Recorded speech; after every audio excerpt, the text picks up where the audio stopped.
트레이더들의 수다 방송입니다. 이 방송은 제 주변에 있는 트레이더들, 그러니까 어설픈 투자자들 말고 진짜 실력 있는 투자자들이 최근에 어떤 성적을 내고 있는지, 그리고 시장에 대해서 어떻게 바라보고 있는지를 제가 이제 설문도 해보고 대화도 해보고 해서 이제 나눈 이야기들을 좀 정리해서 설명드리는 그런 시간입니다.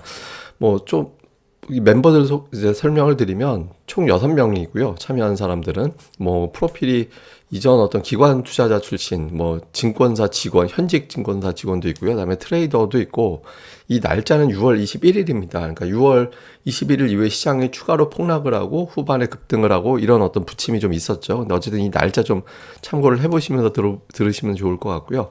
투자 성향은 좀 각각입니다. 가치 투자, 장기 투자, 모멘텀 투자, 트레이딩 하는 분, 그러니까 각각 또 제각각이기 때문에 여러분들이 참고하시는 데 도움이 될 것 같고, 전부 다 이제 개인 투자자들의 의견이니까, 그러니까 이런 것들을 다 감안을 해보시면 좋을 것 같습니다. 그리고 A, B, C, D로 제가 나눠서 설명드리는데, 성향은 다 이런 정도예요. 이런 정도니까, 이 사람의 성향은 이렇구나라고 가늠을 해서 들으시면 조금 더 아마 이해가 좀 되실 것 같습니다.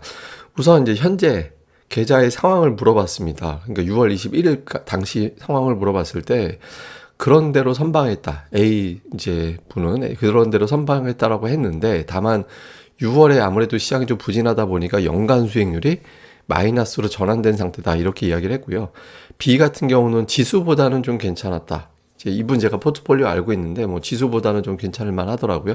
다음에 이제 C는 손실이 굉장히 컸다. 제가 구체적인 수치를 들었는데 이건 제가 숫자로 옮기면 안 될 것 같아서 어쨌든 타격을 가장 크게 입었던 분이 이제 C였고, D는 그냥 지수보다는 별로 안 좋다 정도. 그러니까 대체로 보면 지수보다 좋았다 안 좋았다가 좀 갈리는 편이죠. 근데 C가 트레이딩 쪽이다 보니까, 그러니까 상당히 좀 시장이 음봉장세다 보니까 좀 더 고전을 했던 것 같습니다. 실제로 우리 증시가 투자하기가 되게 어려웠어요. 그러니까 코스피가 낙폭이 12% 정도 됐었고 코스닥은 16%, 그러니까 6월 들어서 가장 부진한 모습을 보였잖아요. 그러니까 투자자들이 좀 견디기 어려웠던 그런 상황이었고, 현재 시점에서 가장 큰 문제가 뭐냐라고 물어봤을 때 A는 유동성 장세가 마무리되고 있다. 버블이 꺼지고 있기 때문에 그 과정에서 돈이 빠져나가면서 주식시장의 변동성이 굉장히 커지고 있다라고 이야기를 하고 있고, B는 심리가 완전히 불안정해졌다.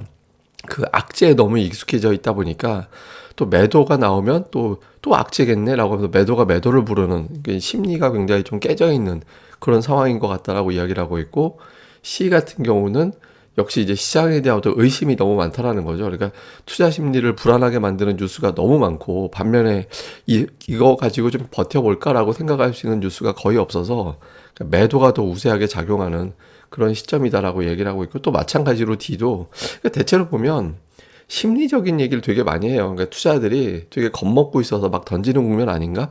그러니까 이렇게 이야기를 하는 것 같아요. 그리고 이제 또 반대매매도 분명히 좀 부담이 된다, 이런 어떤 이야기도 좀 있었고, 실제로 보면 신용잔고가 빠졌다라는 거는 이건 거의 공포감, 그리고 실제로 수익률이 상당히 타격을 주고 있는 상황이다라는 걸 보여주잖아요. 이건 이제 내 손실이 몇 배가 되는 거죠. 신용잔고를 저렇게 더 정리할 때는 손실이 나서 던지는 걸 거니까. 그러니까 투자들이 상당히 좀 안 좋아져 있는 상태가 분명할 겁니다.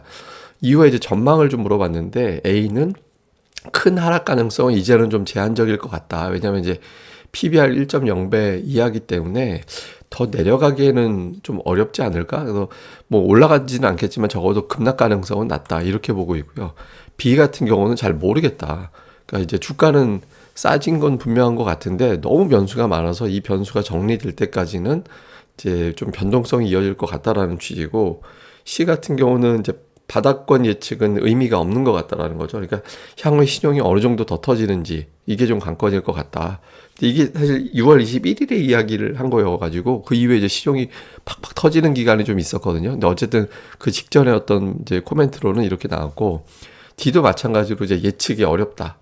다만 이제 지나가면서 보면 지금이 바닥이었겠다, 이런 느낌은 들 것 같다라는 거예요. 근데 여러분 어떤 거 느끼시는지 모르겠는데, 대부분의 전문가나 분석가들 같은 경우는 100포인트까지 빠진 것 같다, 어디 몇 포인트가 지지선이다, 이런 이야기를 해요. 근데 이제 트레이더들은 대체로 보면 모르겠다라고 얘기하죠.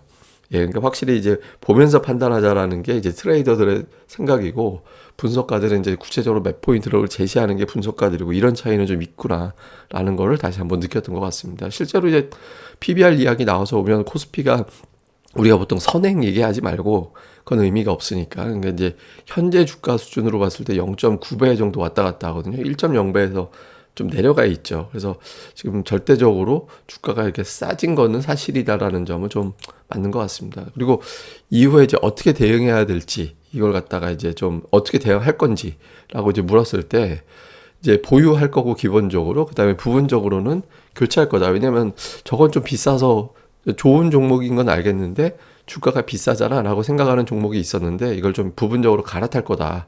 이렇게 이야기를 했고요. 다음 이제 B는 계속 모아가야 된다. 그러니까 실제로 이 투자는 계속 최근에 매수하고 있어요. 뭐 저한테도 계속 못 샀다 계속 이런 얘기 하고 있었거든요. 그러니까 이제 주가가 싸진 건 맞기 때문에 근데 저점은 어딘지 모르겠으니까 모아간다라는 표현을 했어요. 예, 분할로 계속 쪼개서 살 거다. 다음에 C는 상황을 봐야지 유연하게 상황 보면서 판단할 거다. 그러니까 반등이 나오면 줄일 수도 있고 또 그게 계속 좋으면 뭐 더 오히려 자금을 끌어들여서 더 살 수도 있고 이게 조금 이제 상황 보면서 판단하겠다라는 게 이게 트레이더다 보니까 이제 좀 상대적으로 좀 다른 분들하고 좀 다른 것 같아요. 그다음에 이제 D는 포트폴리오를 재편해야 된다. 그러니까 자산 배분 자체도 완전히 좀 새로 바꾸는 그런 기회로 활용해야 될 것 같다. 그래서 대체로 약간 이제 뭐 매수하겠다라는 쪽이 많았고 C 같은 경우만 상황 보면서 오히려 줄일 수도 있고 뭐 물론 이제 늘릴 수도 있겠지만 약간 좀 유연하게 보겠다라는 게 C였고 나머지는 다 좀 사겠다라는 쪽이 조금 더 많았습니다. 그리고 구체적으로 좀 어떤 업종 보고 있냐라고 물었을 때는 A는 건설, 건자재 그러니까 원자재 가격 상승 피해주를 역으로 좀 봐야 되지 않을까? 뭐 이렇게 이야기를 하고 있고 B는 이제 시클리컬 업종, 그러니까 건설, 조선, 철강, 해운 이런 거를 갖다 시클리컬 업종이라고 그러거든요. 그러니까 이런 쪽을 좀 봐야 될 것 같다라고 이야기를 하고 있고 C는 트레이더 모르겠다. 그러니까 시장 돌아서면 그거 보면서 판단해야 될 것 같다. 지금은 예측은 조금 쉽지 않다. 이렇게 이야기를 하고 있고 D는 자동차, 예, 자동차 관련된 종목군들을 주목을 한다. 그러니까 A는 이제 아예 장기 투자인데 목표 주가 도달하면 이렇게 교체를 잘 하는 편이고 B 같은 경우는 그냥 아예 굉장히 장기 투자예요. C는 트레이더고 D 같은 경우도 가치 투자 쪽인데 약간 포트폴리오를 주기적으로 교체하는 그런 스타일이거든요. 그러니까 약간 이제 이런 걸 감안해서 보시면 좋을 것 같습니다. 실제로 6월에 이제 업종별 상승률 보니까 어마어마하죠. 이제 의약품 정도가 5%로 선방했고 마이너스. 나머지 다 두 자리. 철강은 뭐 18%, 운수창고 18%, 건설도 17% 빠졌는데 각각이 어느 쪽에 이제 보고 있는지는 뭐 이런 것들도 좀 참고를 해보면 좋을 것 같습니다. 그리고 이제 투자자들에게 하고 싶은 이야기를 제가 좀 물었더니 A는 과거 급락장을 기억해라. 이제 IMF, 금융위기, 코로나 결국 부자 된 사람들은 어떤 사람이었는지 그때 어떻게 대응한 사람들이 부자였는지 생각을 좀 해보자. 그 다음에 이제 B는 신용 절대 금지. 그러니까 남의 돈으로 투자하지 말고 내 돈으로만 투자를 해라. 그러니까 이렇게 이제 조언을 했고, 다음에 이제 C는 경험을 믿어 보라는 거예요. 그러니까 여지 시장을 겪으면서 본 게 있을 거 아니냐. 그러니까 이제 빠졌을 때 어떻게 대응하는 게 합리적이었고, 또 견뎠을 때 어떻게 되는 게 합리적이었고, 이런 걸 이제 경험이 여러 가지가 있었을 거니까 이거를 보라는 거고, D는 역시 이제 남의 돈 갖고 하면 안 된다. 그래서 이번 장을 이제 빚이 없다면 기회가 될 수 있기 때문에 이제 반드시 자기 자산 가지고 레버리지 위험하니까 쓰지 마라. 그러니까 약간 좀 남의 돈 이야기한 경우가 좀 많이 있었던 것 같습니다. 그만큼 리스크가 있었다라는 거죠. 자, 그리고 여기서 이인님 버전을 제가 따로 또 뽑았는데 제가 이거를 잘 보여드려요. 이거 지난 방송 때 제가 5월 7일에 올렸던 방송에서 이분이 얘기한 거예요. 그러니까 지금보다 한 달 반 전에. 그러니까 이분이 어떤 얘기 그때 당시에 했었냐면 상황 안 좋다. 이제 되게 좋은 게 없다. 그리고 계좌는 그때 당시에 싹 비었다. 잡주 매매하는 거 말고는 싹 비었다라고 얘기를 했고 이거 그때 원고 그대로예요. 제 방송 내용 그대로 다시 틀어드리는 겁니다. 그리고 주목하는 건 삼성전자 봐라. 수율 문제라든가 파운드리 경쟁력, 폰 문제, 노이즈가 많아서 외국인들이 삼성전자 매도하는 거 이제 이유가 있지 않을까라고 얘기를 하셨죠. 그래서 이제 기업들의 실적은 당장은 좋게 보이지만 환율 효과가 있으니까 그러나 이후에는 장담 못한다라고 했고 전망은 증시 되게 안 좋을 것 같다. 그리고 이제 하반기까지 내년도 하반기까지도 어려울 수도 있어서 그 사이에 그런데 제법 강한 반등 시도도 있을 거고 그쪽이 반등폭이 되게 클 수는 있는데 근본적으로는 약한 장으로 생각을 한다라는 거죠. 그리고 이후에 생각보다 더 큰 이상의 큰 하락이 나올지도 모른다라고 얘기를 하셨었어요. 그때 5월 7일에. 그런데 이분이 6월 13일에 그때 시장이 엄청 폭락한 날이에요. 금요일에 이제 급반등 나왔었죠. 그러니까 6월 13일에 갑자기 연락이 오셔가지고 이런저런 얘기를 저한테 해주셨는데 이제 이분이 지금 상황은 기술적 반등이 나올 만하지 않을까라고 이야기를 하고 그다음에 계좌는 조정 나올 때 최근에 계속 매수하기 시작했다라고 얘기를 하시고 그다음에 주목해야 될 변수.